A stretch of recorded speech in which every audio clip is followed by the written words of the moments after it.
नमस्कार, MP express में आपका स्वागत है। मैं हूं आपके साथ आदर्श तिवारी और मध्य प्रदेश में बीजेपी के 92 प्रत्याशियों की 5वीं लिस्ट जारी हो गई है। 3 मंत्री समेत 29 विधायकों के टिकट कटे हैं। इंदौर 3 से आकाश विजयवर्गीय का टिकट कटा है, तो वहीं इंदौर 3 से राकेश गोलू शुक्ला को टिकट दिया गया है। ये बड़ी खबर आपको बता रहे हैं। इंदौर 3 से राकेश गोलू शुक्ला को टिकट दिया गया है। आकाश विजयवर्गीय का टिकट काटा गया है। विजयपुर से सीताराम आदिवासी का टिकट कटा है। बाबूलाल मेवड़ा को टिकट यहां से दिया गया है। इसके अलावा अंबाह से गब्बर सकवार का टिकट कटा है और उनकी जगह कमलेश जाटव को टिकट मिला है। शिवपुरी से यशोधरा सिंधिया की जगह देवेंद्र कुमार जैन को टिकट दिया गया है। कोलारस से वीरेंद्र रघुवंशी की जगह महेंद्र यादव को टिकट दिया गया है। ये बड़ी खबर आपको बता रहे हैं। हटा से जो विधायक है उनका भी टिकट काटा गया है। कोलारस से वीरेंद्र रघुवंशी की जगह महेंद्र यादव को टिकट दिया गया। चंदला से राजेश प्रजापति की जगह दिलीप अहिरवार को टिकट दिया गया। हटा से पीएन तंतुवाई की जगह उमा खटीक को टिकट दिया गया। रायगांव की जगह जुगल किशोर की बागरी की जगह प्रतिमा बागरी को टिकट दिया गया। त्योंथर में श्यामलाल त्रिवेदी की जगह सिद्धार्थ तिवारी, उन्हें चुनावी मैदान में बीजेपी ने उतारा है। मनगवा से पंचूलाल प्रजापति की जगह नरेंद्र प्रजापति चुनावी मैदान में है। चितरंगी से अमर सिंह की जगह राधा सिंह को टिकट दिया गया है। सिंगरौली से राम लल्लू वैश्य की जगह रामनिवास साहा चुनावी मैदान में है। तो देवसर से सुभाष वर्मा की जगह राजेंद्र मेश्राम को टिकट दिया गया है। सिहोरा से नंदिनी मरावी की जगह संतोष बरबरे को टिकट दिया गया। मंडला से देव सिंह सयाम की जगह संपतिया उइके, बालाघाट की गौरीशंकर बिसेन की जगह मौसम बिसेन को चुनावी मैदान में उतारा गया है। बसौदा से लीना संजय जैन की जगह हरि सिंह रघुवंशी चुनावी मैदान में है। शमशाबाद से राजश्री रुद्र प्रताप की जगह सूर्य प्रकाश मीणा, आष्टा से रघुनाथ सिंह मालवीय की जगह गोपाल सिंह, नरसिंहगढ़ से राजवर्धन सिंह की जगह मोहन शर्मा को टिकट दिया गया है। और इस बड़ी खबर पर ज्यादा जानकारी के साथ भोपाल से हमारे सहयोगी गौरव सीधा जुड़ गए हैं। गौरव, अब स्थिति क्लियर हो गई है। 92 प्रत्याशियों का ऐलान इस 5वीं लिस्ट के जरिए से किया गया है। इस लिस्ट को देखें तो क्या बड़ी बातें निकलकर सामने आती है? बीजेपी की तरफ से क्या तमाम समीकरणों को साधने का प्रयास इससे हुआ है?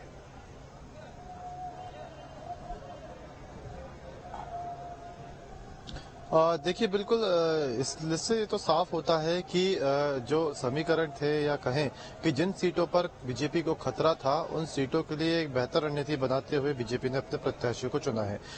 हम पुराने चेहरों की बात करें तो जयंत मलैया, जो एक बड़ा चेहरा बीजेपी का माने जाते रहे हैं, वित्त मंत्री के तौर पर भी उन्होंने मध्य प्रदेश शासन में अपनी भूमिका निभाई है और एक लोकप्रिय नेता के रूप में भी उनको जाना जाता है। तो दमोह से इस बार उन्हें टिकट दिया गया है और कारण यही है कि दमोह सीट पर बीजेपी को जीत दर्ज करनी है, क्योंकि इस सीट पर ये सीट बीजेपी के लिए काफी मुश्किल सीट है और ऐसे में यहाँ पे जीत दर्ज करना बेहद जरूरी है, जिसके चलते उन्हें यहाँ पे उतारा गया है।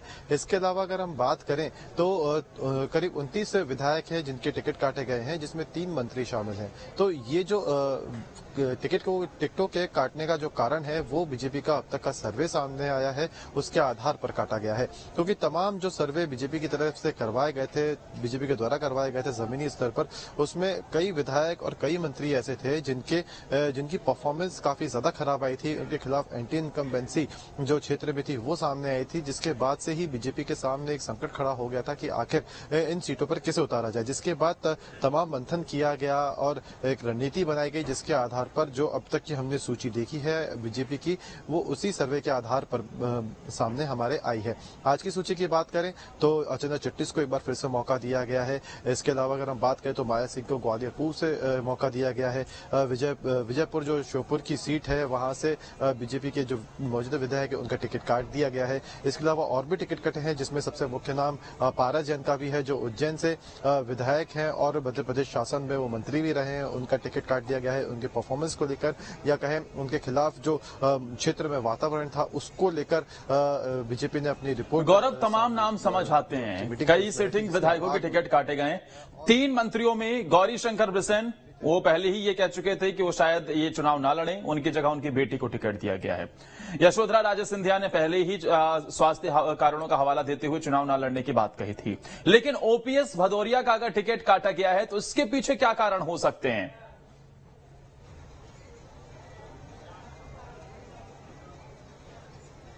देखिए, ओपीएस भदौरिया का टिकट काटने का कारण यही है कि मेहगांव क्षेत्र जहां से वो विधायक हैं, बीजेपी ने जब अपना सर्वे करवाया था तो ये बात सामने आई थी कि क्षेत्र की जनता के साथ उन्होंने संपर्क नहीं किया।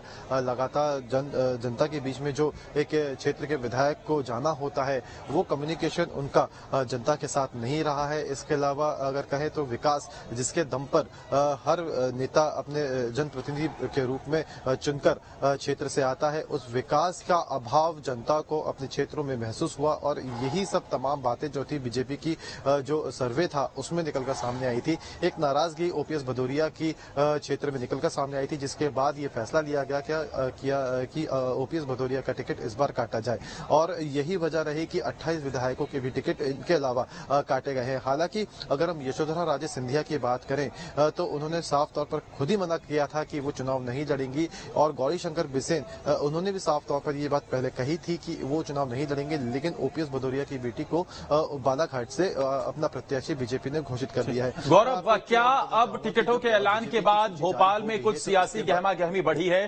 क्या इस पर अभी तक कांग्रेस पार्टी का कोई रिएक्शन सामने आया? और ओपीएस भदौरिया के टिकट काटे जाने के बाद क्या उनकी तरफ से कोई प्रतिक्रिया या फिर नाराजगी निकलकर सामने आई?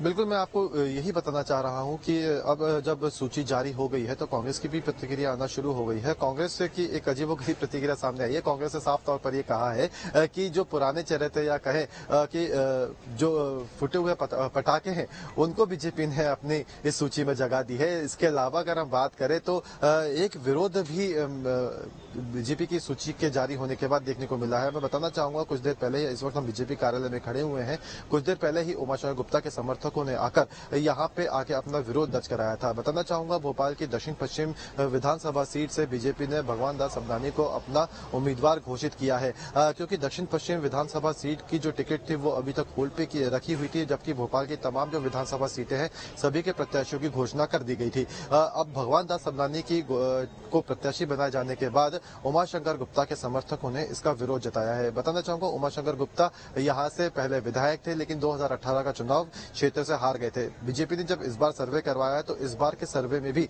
उमाशंकर गुप्ता को लेकर अच्छी रिपोर्ट नहीं आई, जिसके बाद भगवान दास सबनानी को वहां से अपना प्रत्याशी घोषित किया गया। भगवान दास सबनानी एक नया चेहरा है, पहली बार चुनाव लड़ रहे हैं और उनके लिए ये विधानसभा जो है वो भी नहीं है। ऐसे में ये चुनाव भी उनके लिए भी टफ होगा। वहीं कांग्रेस की प्रतिक्रिया की बात करें तो कांग्रेस ने बहुत ही तीखा एक प्रहार बीजेपी की सूची पर किया है। परिवारवाद का भी जिक्र कांग्रेस ने अपने बयान में किया है, क्योंकि जिस तरीके से गौरीशंकर बिसेन की बेटी को मौसमी बिसेन को टिकट दिया गया है तो परिवारवाद को लेकर भी कांग्रेस ने बीजेपी पर हमला बोला है। कांग्रेस की प्रतिक्रिया आना शुरू हो गई है। अब इस लिस्ट को जो है कई तरीके से एनालिसिस भी किया जा रहा है। हालांकि जिस तरीके से 29 पूर्व विधायक, जो 29 विधायक है, उनके टिकट जिस तरीके से बीजेपी ने काटे हैं, ये एक सख्त निर्णय साफ तौर पर पार्टी का कहा जा रहा है, क्योंकि बड़े पैमाने पर ये टिकट काटे गए हैं। लेकिन एक बात इसमें और देखी जा रही है, क्योंकि जब ये लिस्ट जारी हो रही थी उससे पहले जब कल बैठक बीजेपी की दिल्ली में हुई थी, उस समय भी आला कमान की तरफ से साफ तौर पर ये निर्देश दिए गए थे कि लिस्ट जारी होने के बाद अगर कहीं भी कोई विरोध प्रदर्शन होता है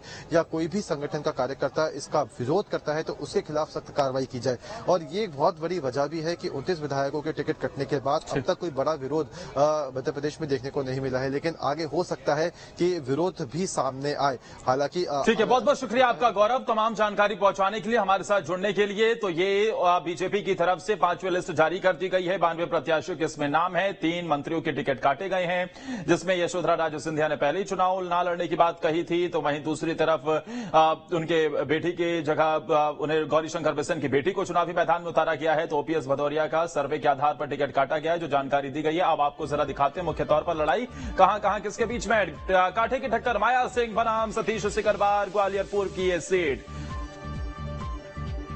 वहीं इसके अलावा ग्वालियर दक्षिण से नारायण सिंह कुशवाहा को बीजेपी ने चुनावी मैदान में उतारा है। सामने कांग्रेस की तरफ से ताल ठोक रहे हैं प्रवीण पाठक, दोनों ही दिग्गजों के बीच में ग्वालियर दक्षिण की लड़ाई बेहद महत्वपूर्ण। बड़वा की लड़ाई में सचिन बिरला के सामने नरेंद्र पटेल हैं। कांग्रेस पार्टी की तरफ से सचिन बिरला को बीजेपी ने टिकट दिया है। नरेंद्र पटेल कांग्रेस पार्टी के उम्मीदवार हैं। वहीं जयंत मलैया बीजेपी के दिग्गज नेता, एक्सपीरियंस्ड नेता, एक बार फिर से उन्हें चुनावी मैदान में उतारा गया। दमोह से प्रदीप जायसवाल, वारासिवनी से चुनावी मैदान में बीजेपी ने टिकट दिया है, तो विवेक विक्की पटेल वारासिवनी से कांग्रेस पार्टी के उम्मीदवार हैं। ये वो सीट है जहां पर इस लिस्ट के ऐलान होने के साथ ही फाइट बेहद टफ होती नजर आ रही है।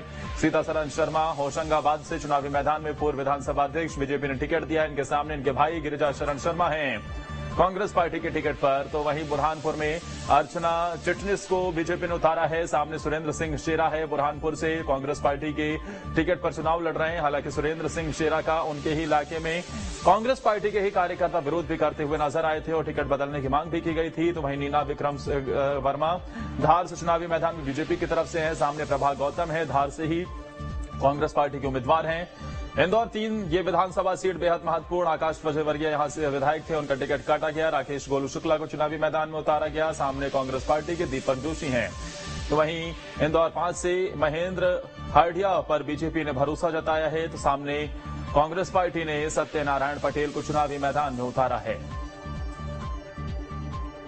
उषा ठाकुर राज्य सरकार में संस्कृति मंत्री, महू से एक बार फिर से चुनावी मैदान में है। सामने रामकिशोर शुक्ला कांग्रेस पार्टी के उम्मीदवार हैं। तो वहीं सुरेंद्र पटवा भोजपुर से बीजेपी ने इन्हें चुनावी मैदान में उतारा है। सामने राजकुमार पटेल भोजपुर से कांग्रेस पार्टी के टिकट पर चुनावी मैदान में हैं। गौरीशंकर बिसेन की बेटी मौसम बिसेन बालाघाट से बीजेपी के टिकट पर चुनाव लड़ रही हैं। अनुभा मोंजारे बालाघाट से कांग्रेस पार्टी के टिकट पर यहां आमने सामने की जोरदार टक्कर देखने को मिलेगी। संपतिया उइके मंडला से बीजेपी की तरफ से उम्मीदवार हैं। सामने अशोक मरस्कोले हैं बीजेपी की तरफ से, कांग्रेस पार्टी की तरफ से जो चुनावी मैदान में उतारा गया है। वहीं इंदर सिंह परमार शुजालपुर से एक बार फिर से चुनावी मैदान में है। सामने रामवीर सिकरवार हैं शुजालपुर से कांग्रेस पार्टी के टिकट पर।